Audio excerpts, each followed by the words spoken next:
Ja, da er vi her igjen da. Helt sant, vi har prøver her. Nei.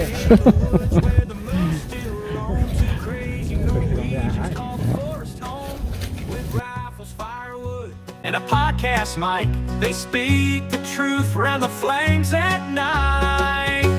It's the Jagger Ping, we tear you all German, reveals we have crimes and what they try to hide.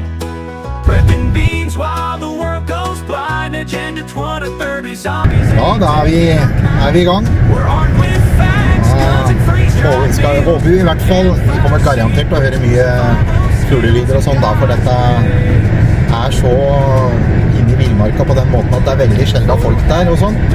Så det alltid veldig mye mer forskjellige fugler der, og regner med at vi får høre I hvert fall vårfuglen spille og sånn, og så får vi se om vi heldige med plassering og kunne filme. Hører vi nedover?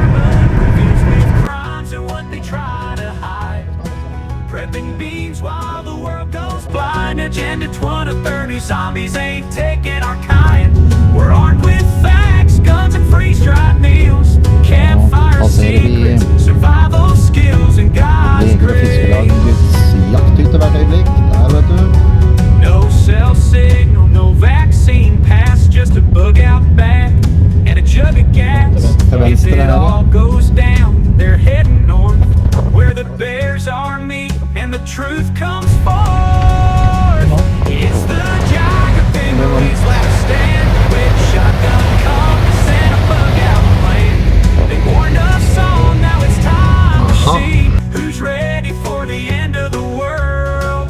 They're prepping still while the firelight gleams, whispering freedom through survival dreams.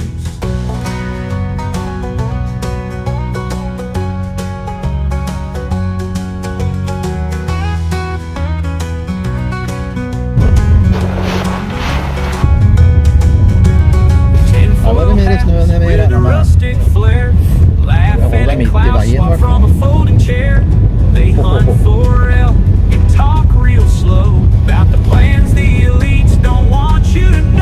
Ja, det var noen fyrhjulstrekk I hvert fall. We're armed with Det bare sommerdekk, facts, men guns and freeze-dried meals, campfire secrets, survival skills and God's grace. No cell signal, no vaccine pass, just a bug out back. Ja, da ble det forandring I planene, for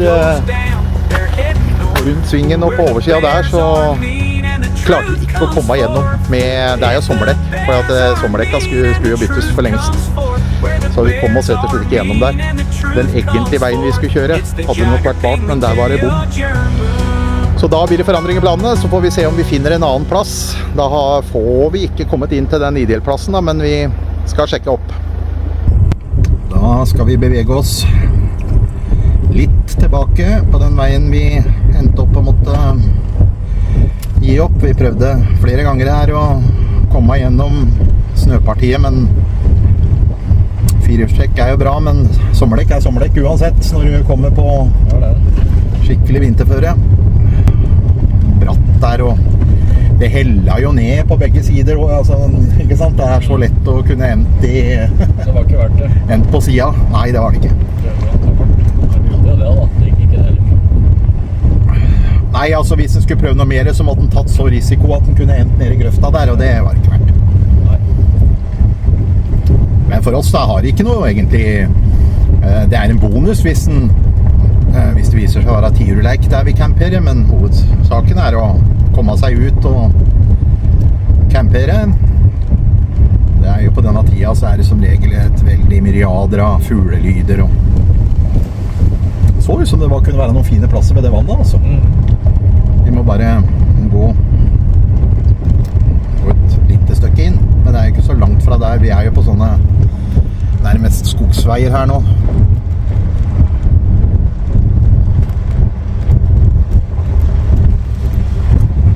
Ja, da vi på leiting etter en ny mulig orrfuglspillplass og tiurleik. Når vi ikke kommer fram på der vi vet det tiurleik, da vet du, så da må vi bare campere ute og Bare finne en plass det potensielt tiuren kan like.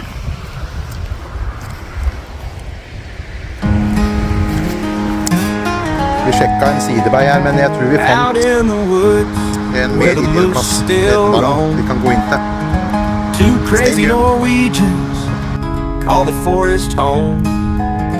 With rifles, firewood, and a podcast mic, they speak the truth around the flames at night. It's the Jaeger Pingley, tell you Jeremy. Reveals we've crimes and what they try to hide. Ta på sekkene og se om vi finner oss en campeplass.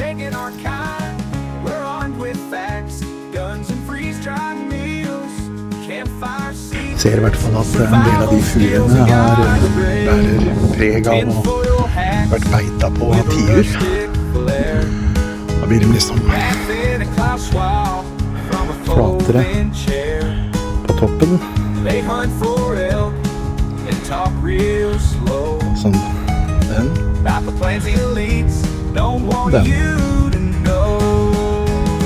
It's the Jaeger Pingley, tell you Jeremy. Reveals we've crimes and what they try to hide. Prepping beans while the world goes blind. And maybe 20, 30 zombies ain't taking our kind. We're armed with facts, guns and freeze-dried meals. Campfire secrets, survival skills and God's grace.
Og igjen så studerer vi om vi kan se en utgave av jegerpingle I sitt naturlige habitat.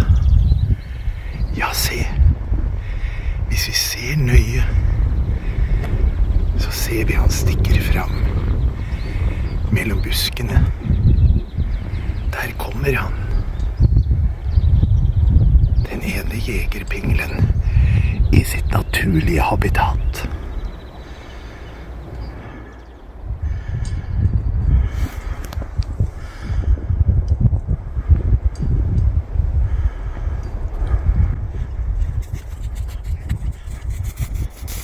Han leter etter en tiur å pare seg med.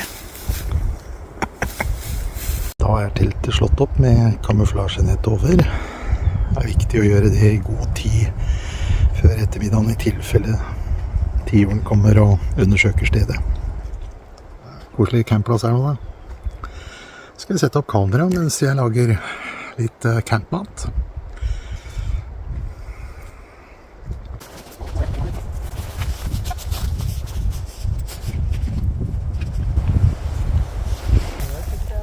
Hva sa du, Terje?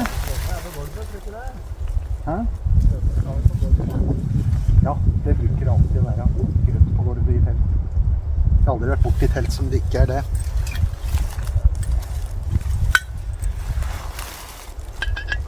Her har jeg en sånn som kjekk som står oppå. Jeg har en som med ledning også, men jeg synes alltid den der kjekk og stabil.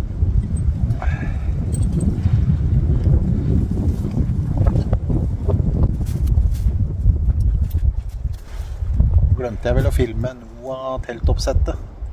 Vi tubla litt I begynnelsen, men så gikk det greit. Så fullførte jeg utefelt, og så Vet vi at den andre jegerpingla, han er jo ekspert på dette teltet, for dette teltet er jo med hver uke. Mange ganger har du satt opp dette teltet, Terje? Det nærmer seg vel 1000 ganger nå? Det nærmer seg 1000 ganger at du har brukt dette teltet nå. Ja, dette er snart utløpet. Ja.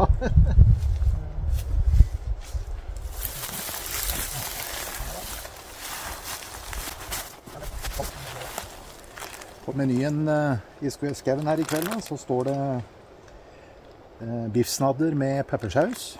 Det er biffstrimler av norsk storfe, og så er det ovnsbakte grønnsaker. Alt dette skal jeg steike og mikse det sammen med en peppersaus. Jegerpingle må jo ha rosa prinsessenisteboks. Det hører med. Jeg synes det er det minste jeg kunne ha når jeg glemte tamponger i dag.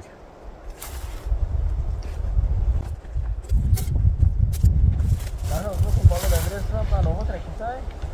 Ja, det er sånn der, du har jo mer sånn å blåse i, vet du.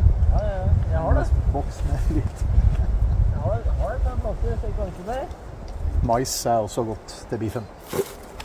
Der. Hva sa du? Å, der ja. Da er jeg ferdig. Nå kommer, Orker ikke mer. nå kommer fenriken. Ja.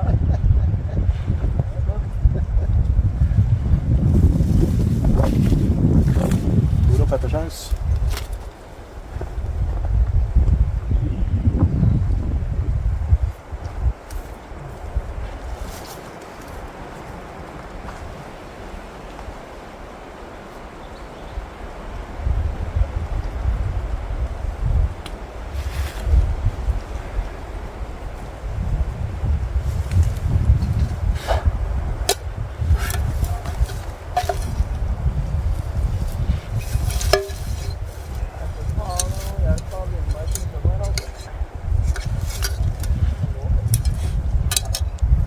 Terje, bare du får begynt på Bang og Bad-rehabiliteringen, så etter et opphold der, så vil dette gå som... Nå må jeg fløyta, vet du, hvis jeg ikke orker mer. Ja. Skal jeg reise hjem da?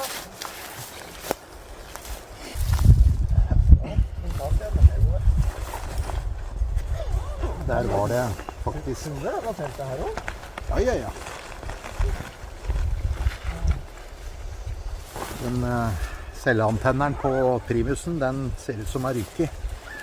Akkurat denne primusen her har brukt ganske mye, da, så det er altså brenneren.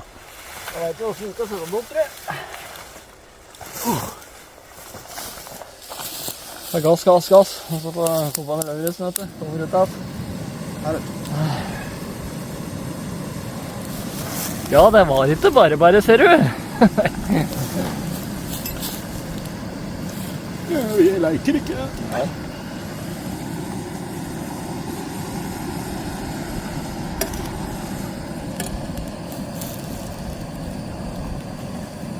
Og så sa jeg det at i og med at vi ikke har med tamponger, så har i hvert fall jeg passet på å ha med meg et høvelig matboks. Ja.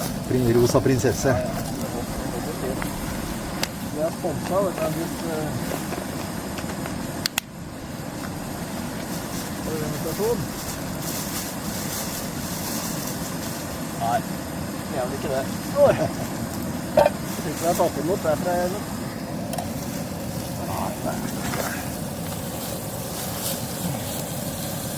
Kanskje det? Kanskje du har med den rosa kofferten på før? Ja. Du har jo det, du. Oi. Det har vært krutt å dra på seg, vet du.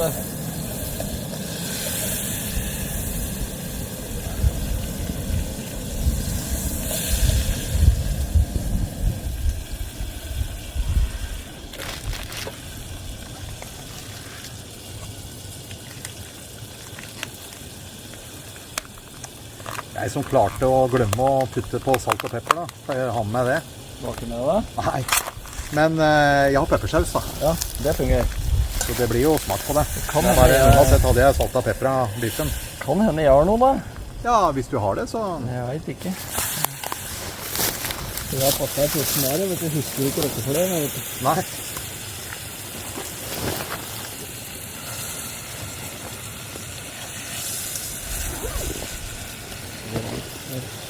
Vi vil ikke ha med salt og pepper.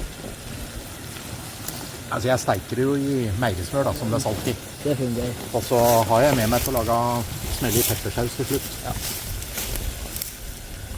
Og så kniven jeg kjøpte på Felleskjøpet med redskapen. Hæ? Siste kniven de hadde på Felleskjøpet. Ah.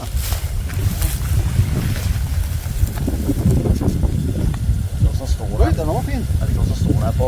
Jo, men den der er bra. Er det her du har fløyte? Ja. Pass på så du ikke hvelver den, for han er veldig... Og så er det tennstål da, vet du. Ja, det tennstål også, ja. Ja, der ja. Men den Så har du brynet her, og så har du fløyta hvis du korker mer. Ja. Så har du sånn storputter... Ja. For belte da, til bil. Hvis du må ut av bil, så har du sånn ruteknusser. Hei. Da 5 millioner for, så husker jeg det var så gærlig, jeg. Nei, det var... De solgte det ut, ja. Ja, i hvert fall, det var 5 millioner for det. Ja. Ja, det. Det skal ha vært det. Jeg vet ikke hva som står der, om det er bilen. Ja. Sånn der var... Det var egentlig derfor jeg kjøpte den på grunn av det der. Å ja. Jeg ser på bang og bad, vet du. Og da er det liksom sånn... Da hører jeg at da orker den ikke mer.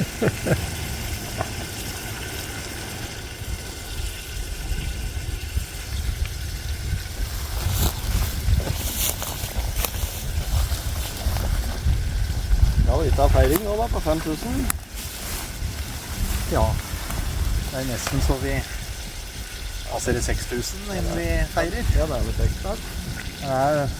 Vi rekker vel akkurat å feire før det blir 6000 abonnenter på kanalen. Så skal vi feire for hver 1000. Vi får se. Skal vi se. Det må være 5500 etter hvert. Ja, men det er kurant å få dette av noen som vet hvordan det er. Skal sette det opp. Ja. Det er jo ålreit å... Man må liksom gjøre det en gang før jeg sitter. Alle sånne telt er litt forskjellige, da. Da er det når det begynner å bli slitt da, vet du. Jeg har vært ute 1000 ganger med dette, så klart da er det ser det på jorder og sånne ting. Ja, og så blir det vanskelig å sette det opp. For du har brukt det så lenge at du har blitt så gammel og dement. Ja, ja. Du rekker å få både Alzheimer og demens Ja, ja, ja. siden du... Har hele pakka, vet du. Ja.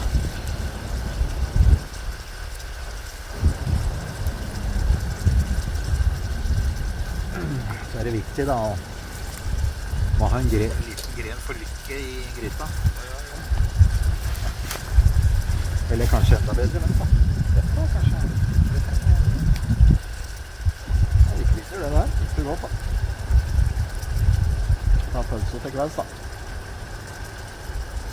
Ja. Så handler det nok gass. Jeg kjøpte ny. Ja, og da Så holder det. dem som var hjemme, jeg har sikkert 4 stykker hjemme som det bare er litt igjen av. Ja. For akkurat denne bruker jeg jo ganske mye, så jeg kjøpte en ny en. Har du nok nå på trull? Ja, ja. Jeg synes jo godt om aspektet, så er det 4 på mål nå, for det er ikke... Nei, heller. Det er bålforbud da, da? Ja, altså det bålforbudet er jo ikke... Det er jo på en måte så du kan fyre bål hvor du vil hen nå, under hele såkalt bålforbud. Nå er det liksom et generelt bålforbud som varer mye lengre, men Her er det ikke noe særlig. du kan til enhver tid fyre opp bål hvis du vet at der du fyrer opp er det trygt rundt. Men hvis du gjør det i den generelle bålforbudstida og det begynner å brenne, så må du koste brannslukningsarbeidet selv. Det er bedrøkt. Ja, så her hadde jeg aldri fyrt på et bål bare i linjen her. Nei, nei. Men det er klart det er mange steder vi er som det er sikre bålplasser og sånn, og da er det ikke noe problem om det er i juli eller om det er i Men akkurat her er det ikke noe særlig nå. Nei, her er det jo masse tørring. Men det er klart at det er myrområder rundt hele det her da. Så det er veldig rett å holde kontroll på en primus da. Ja, da blir det biffsnadder av dere. Fort med det i dag. Jeg må ha med ostepølser også, men fikk sjefen på Bang og Bad til å handle med omsmakte grønnsaker når jeg var en tur på butikken i dag. Bang og Bad er jo borte på første behandlingsdagen. Ja, første behandlingsdag så er sjefen borte da. På Og da stepper jeg inn. Og forretningsreise. Ja, forretningsreise. Vi skal promotere Bank og Bad. Så vi er på promoterings- og forretningsreise for å knytte nye partnere. Ja. Så da har jeg fått lov til å steppe inn, da. Jeg må jo fylle ut skjemaer og sånn, jeg vet det, for å få sponset av Nav. Ja. Sånn som var. Så vi håper dere kaster dere på i kommentarfeltet, i hvert fall etter første Bang og Bad-episode, og melder dere på. Kanskje en oppmuntringens ord til den som er der? Hæ? Ja, kanskje et oppmuntringens ord til den som er innlagt? Ja.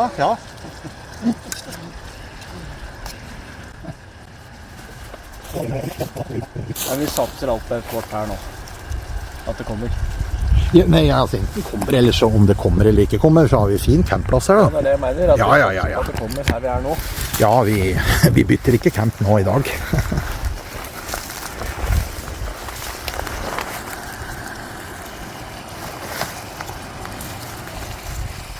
Er det ikke så hardt, Anne Ronny?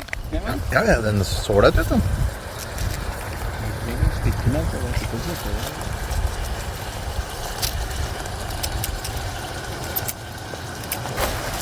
Ja, vi må jo la dere være med på matlaginga litt mer nærme. Nei, nå.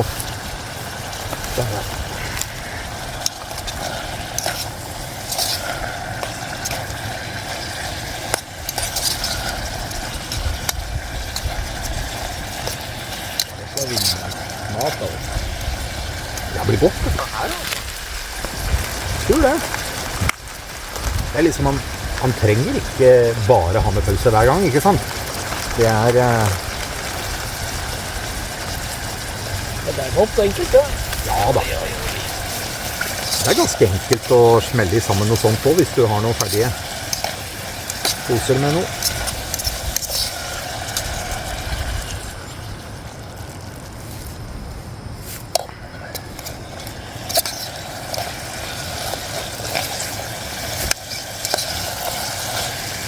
Ja, men da lager vi, hvis vi lager gryte, vet du, så er det jo kjempelett, det da. Så, mandag.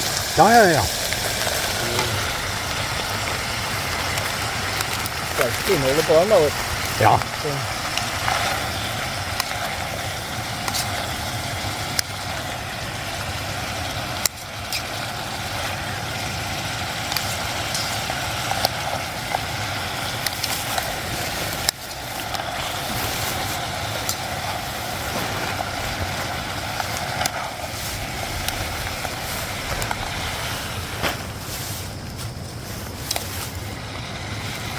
Det kan man dette faste bra, da. Ja, det er kjekke disse der. Jeg har flere av dem. Skal vi teste litt, ikke det blåser bort, eller? Det kan være en idé. Hvis det skikkelig inn, så...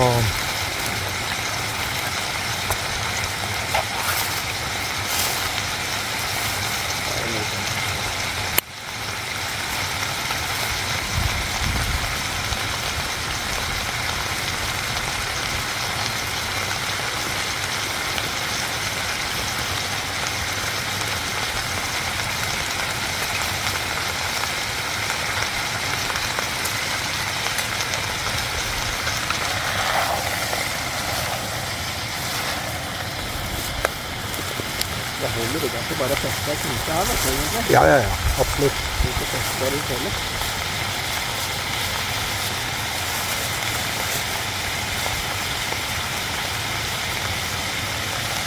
Vi bruker bare ekte meierismør. Ikke noe planteoljesull.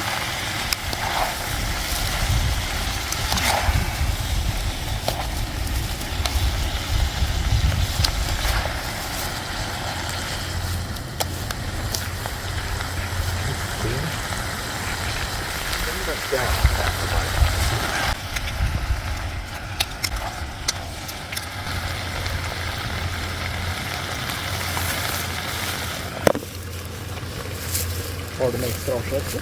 Ja, jeg har med en til deg. Jeg glemte steikepanna mi, som jeg egentlig bruker til at jeg kan legge over som lokk, men derfor så legger jeg denne her, så jeg får damp av grønnsakene litt.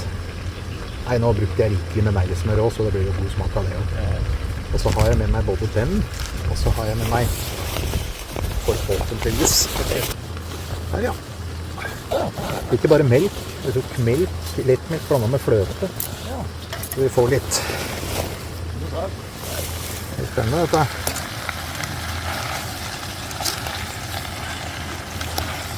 Dette blir jo real mat, da.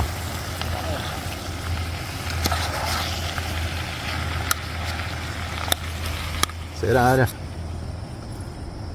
Det er godt å ha skikkelig mat. Man trenger ikke å bare ha liksom sånn enkel junk egentlig når den er på tur. Det er veldig lettvint å lage noe sånn når du har en primus. Ja, det har jeg med meg. Jeg tok meg også hos begge, fordi at jeg skulle lage dette. Du liker mais du også? Ja. Jeg tok med en boks, jeg hadde det hjemme også, så da det blir en solid gryte, dette. Det ligger ganske bra i liv, da. Det er jo veldig fin plass, dette. Det som er viktig, liksom, det er liksom særlig sånn fra 8-9-tida utover. Da må man være stille. Altså, det kan gjerne si liksom, men det er nesten sånn burde... Nei. Nei. Det er ikke alltid det er sånn, men noen ganger så kommer tiuren først på natta, andre ganger så sjekker den kvelden før hvis den skal... Ja, skal den først på en skosås.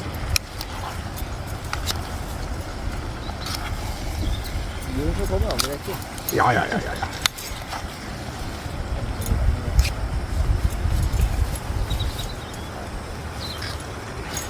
Han ender med solbriller hele tiden, så kan jeg gå på brillene.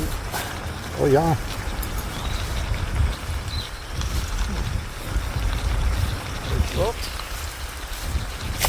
Ja, det smaker allerede bra, dette. Det kan godt hende nå peppersausen klumper seg litt og sånn. For nå lager jeg alt i den gryta, liksom. Det var faktisk god smak av det allerede. Du liker peppersaus du også? For nå bare liksom gjør jeg sånn og blander det.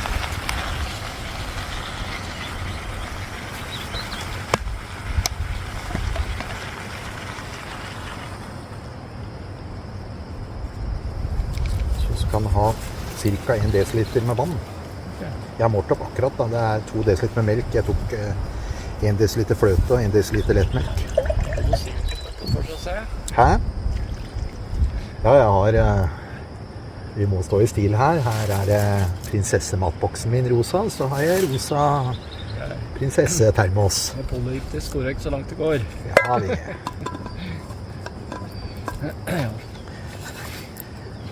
Like før vi skifter navn til Jegerprinsessen. Ja, det er det neste. Ja, vet du, skal vi se nå. Spennende å se.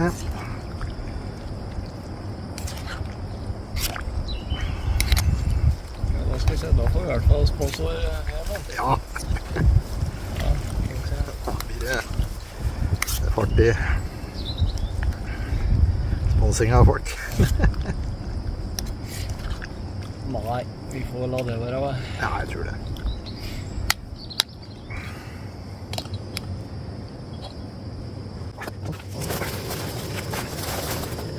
Slo seg av den videoen, men her er den ferdig. Her sitter andre jegerpingla.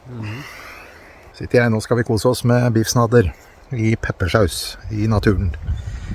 Han plutselig hadde kamera slått seg, jeg vet ikke hvorfor jeg. Dere kommer snart tilbake. Ja, da har vi nytet et godt måltid med camping biffsnadder. Og han andre jegerpingla, han driver nå med oppvasken. Dette er da Elektromyr oppvaskmaskin. Myrmaskin. Skal vi se det. Her ser vi campen vår, så er det ganske dekka til herfra. Her ser dere. Det er ikke akkurat skrikende i terrenget. Du skal ikke ete noe mer av dette nå. Nei, Da det greit nok, da. absolutt. Ta en pose. Ja, vi koser oss fortsatt her. Helt nydelig her da. Nå tester vi igjen disse mikrofonene for å se hvordan dem er, for fra en skitur vi hadde så ble det veldig mye forstyrrelser. Skal vi se her. Ja, Terje, hva er ålreit her? Skal jeg ta det da? Ja, det er ålreit her. Ja, hører lyden nå sikkert. Vi prøver der. At såpass. Har fin plass dette. Ja, fint her. Her er bra. Vi kommer til å filme litt senere, men nå skal vi bare slappe av litt. Vi filmer liksom ikke hvert sekund vi er ute på tur. Man må ha litt privatliv også.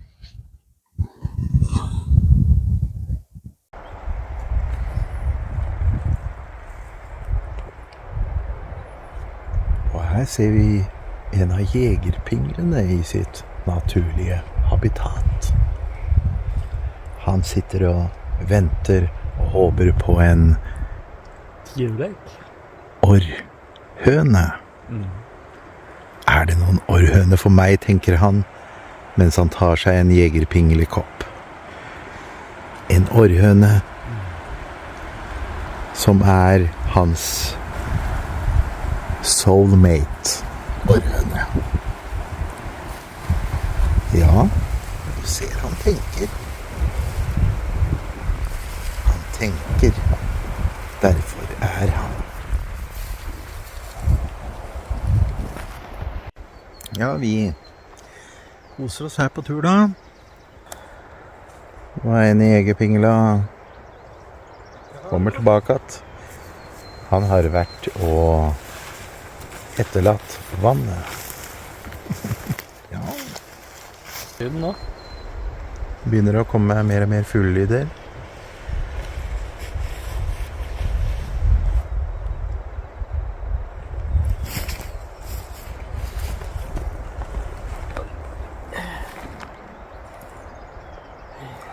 Ja, det er nydelig her da, Terje. Skal vi se. Det er bra. Vi har det godt her, koser seg her. Så det anbefaler vi enda flere å komme der ute i skog og mark. Det behøver ikke være så avansert. Nå kjøpte jeg en pose på Kiwi med biffstrimler, eller kona mi, sjefen på Bang og Bad, var den som kjøpte det da. Og så ba jeg kjøpe noen åndsbakte gulrøtter eller grønnsaker, og det var potet, søtpotet, bønner og noe annet. Og så hadde jeg en boks med mais, miksa det sammen, stekte det godt og hadde oppi en pose med peppersaus og litt melk og litt vann, og det ble godt måltid det. Så har vi fortsatt at vi kan glede oss til ostepølser i lompe. Det er godt det også. Så er jo dette sånn langt, vi aner jo ikke om dette er et plass, altså vi vet at dette er en plass hvor tiuren har vært, for det ser jeg på flere furutrær, at tiuren har vært og beita her. Og det er lysning bak der, og bak der. Står i kø. Ja, altså det er tidlig på morgenen da, det er liksom da, og det er på denne tida, så det blir spennende å se om plutselig i morgen så hører vi tiuren drive og klokke, eller hårfuglen. Og er vi heldige, så er det liksom rett bak her, og da bare drar vi oss ut av teltet i morgengry, og kanskje kan filme. Hvis vi hører noe sted, så må vi bare begynne å rusle rolig mot da. Det var litt ergerlig at vi ikke kom inn til den plassen jeg vet det er masse tiurlek og hårfuglspill. Men det var kanskje større sjanse at vi hadde endt nede i grøfta hvis jeg hadde prøvd hardere. Nei, jeg synes ikke det. Og dette var en kjempefin plass da, å ha en camp. Det her er orrfugl- og tiurparty. Ja, Terje. Gleder du deg til å starte behandlingen på Bang og Bad? Ja. Det blir spennende. Kanskje resultatet er at du faktisk tør å skyte? Kan det hende. Ja. Vi får se. Så har vi har jo vært på jakt sammen da, så siden han er skuddredd, han Terje, så har jeg måttet skyte, men han Terje har, du har tørt å kjøre lokk da? Ja, han kjørte andelokk på, du vet det, første vi, det første vi skjøt, jeg sier vi da, for at den Terje, han kjørte andelokk, og det lokka til en gråtrost, som jeg skjøt, og den stekte vi opp på kniven min over bålet. Det var 2 små sånne fine kyllingfileter som vi selvfølgelig tok nærbilde av, så det så ut som en elgsteik. Men den var kjempegod. Det var ordentlig mørkt viltkjøtt, og det var kjempegodt. Så nå satser vi på at Bang og Bad, det gjør sjusen, så neste gang så tør han å skyte. Men vi må begynne med trepistol da. Men vi har et veldig sånn fantastisk opplegg på Bang og Bad. Som Nav er inne i bildet og støtter det. Ja, det er jo kjempebra at dem faktisk... Økonomisk. Ja. De har tro på det. De har tro på det. Så vi satser på at det blir seier.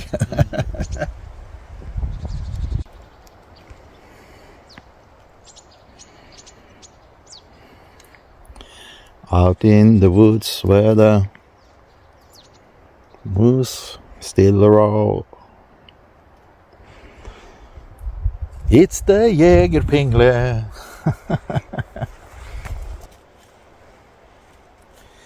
Ja, vi holder i stand her. Klokka er vel bare blitt 6:30 eller noe sånt. Men vi holder stand, og så prøver vi å lade drona mi da, for å få litt film, for at det er jo veldig fint rundt her da. Prøve å filme før tiuren plutselig, hvis vi plutselig ser det setter seg en tiur i toppen av en furu, da vet vi at han driver og sjekker. Er dette bra plass til å hekke på damene? Eller er det noen jegerpingler her jeg ikke vil ha som tilskuere?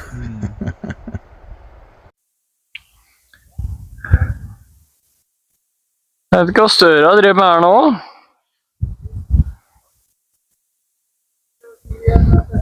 Yes, da er vi inne fra tiurleik. Kommende tiurleik. Men Støre prøver å overkjøre her.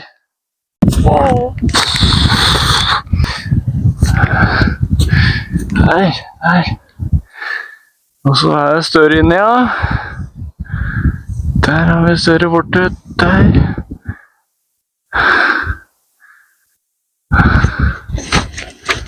Der har vi en... Oi! Der, ja. Oi! Heps! Ja, Støre prøver å overkjøre kamera hele tiden. Hæ? Ja, kjører kamera. Ja, han prøver det, ja. Ja da, jeg skal ikke ha noe frihet. Ja, se her da, se en flott. Han er en snikk. Ja.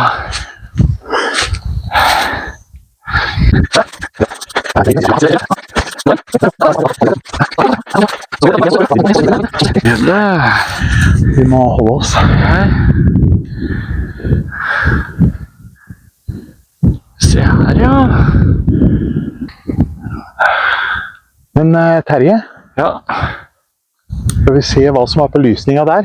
ja, vi prøver. Ja, der, ja. Der oppe. Ja, jeg må Går opp litt.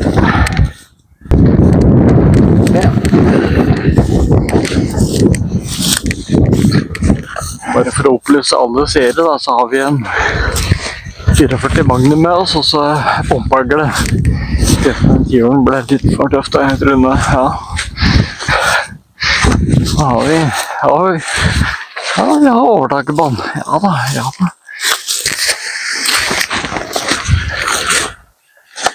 Dæven, hvor bra det var, ja.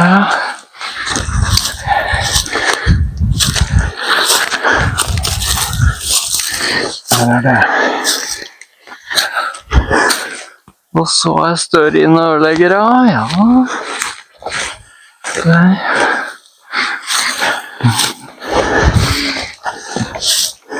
Oi. Det der, ja, men. Der, ja.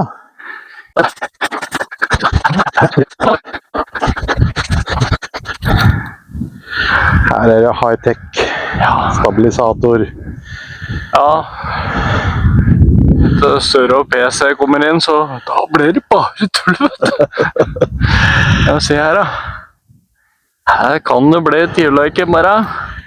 Ja da, det er Det blir muligheter. spennende å bli med på. Tommel opp. Tommel opp. Der, vet du. Se her, jegerpengene skuffer ikke. Se her.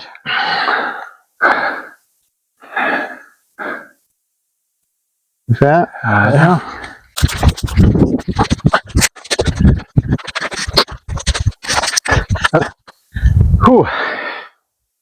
Vi er tilbake igjen.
Ja, da har magesmerter og død plass i forhold til sånn fugleliv gjort at vi kjører hjem igjen nå på natta.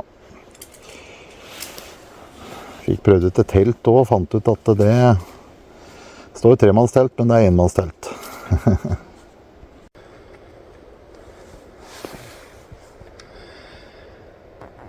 Ja, holdt jeg på å si beklager da, folkens. Den ble ikke noe orrfuglspill eller tiurlek her. Det ble jo litt strek i regningen at vi ikke var mulig å kjøre inn til der, der jeg vet der jeg har sett tiurleik og orrfugl før.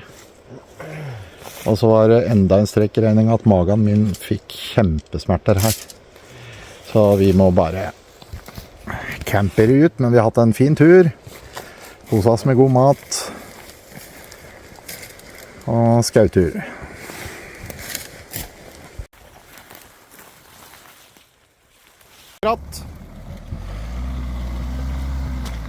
Der, stopp! Stopp, der er grøft. Ja, da skjønner dere at vi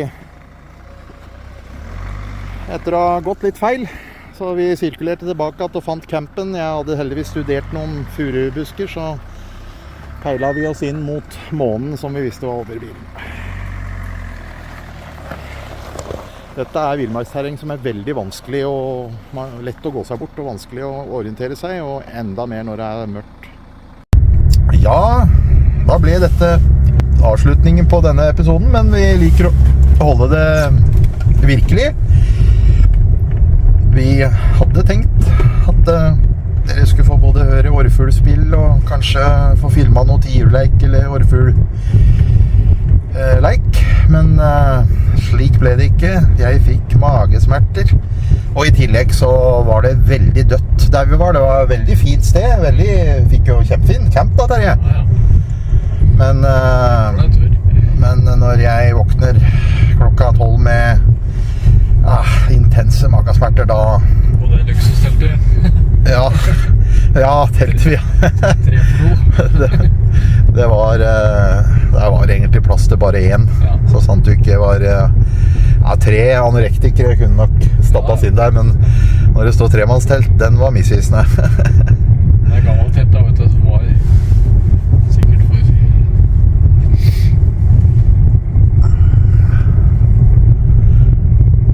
Der, vet du. Neida, så vi kjører nedover, men vi har hatt en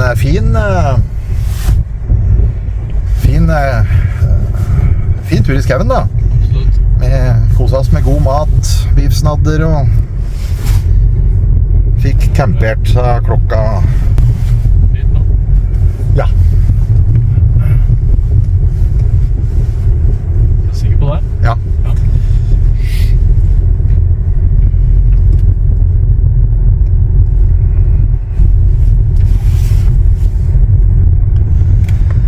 Så vi kjører ned igjen. Der er Kulahytta igjen.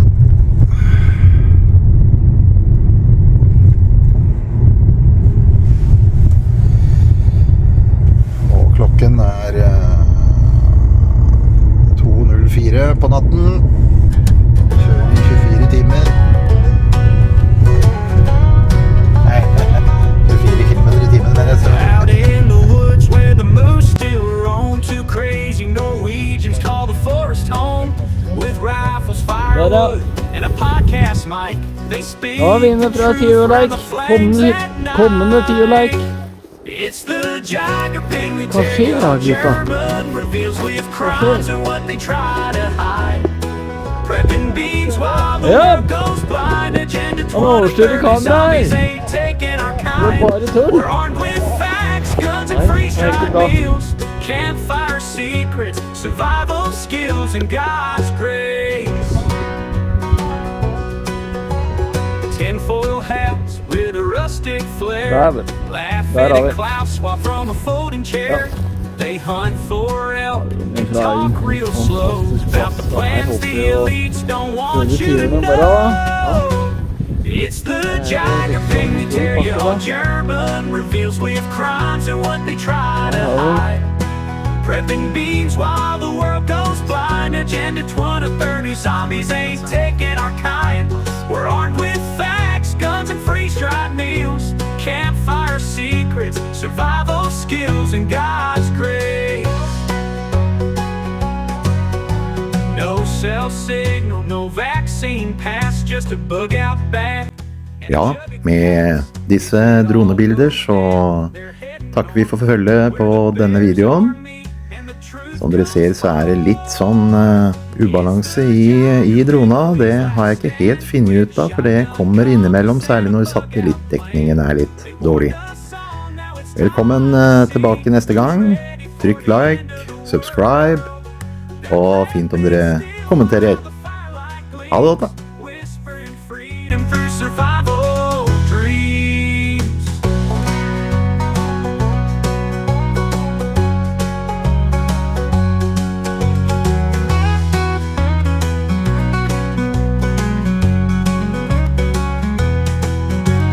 Tinfoil hats with a rustic flair. Laugh at a cloud swap from a folding chair. They hunt for elk and talk real slow about the plans the elites don't want you to know. We're armed with facts, guns and freeze-dried meals. Campfire secrets, survival skills, and God's grace.